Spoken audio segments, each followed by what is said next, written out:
na tayo'y magkasama hanggang dulo ng daan. Mga halik ng ina, yakap ng ama, mga tawa ng kapatid, nakasama sa lahat. Ngunit biglang nagbago ang lahat, parang ulap na biglang lumipad. Ang mga yapak ninyo patuloy na naglalakad, habang ako'y naiwan, nakatingin sa langit.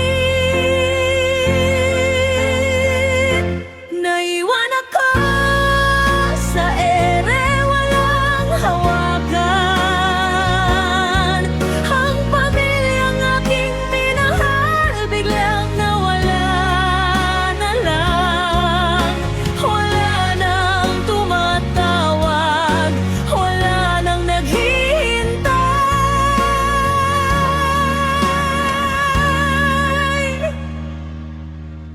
Naiwan ako sa ere, nag-isa at nalulungkot.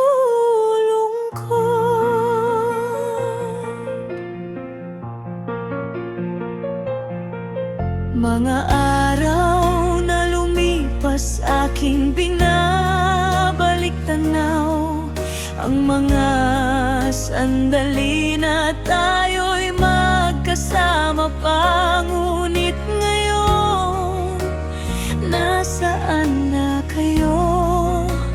Bakit ninyo ako iniwan sa ganitong paraan?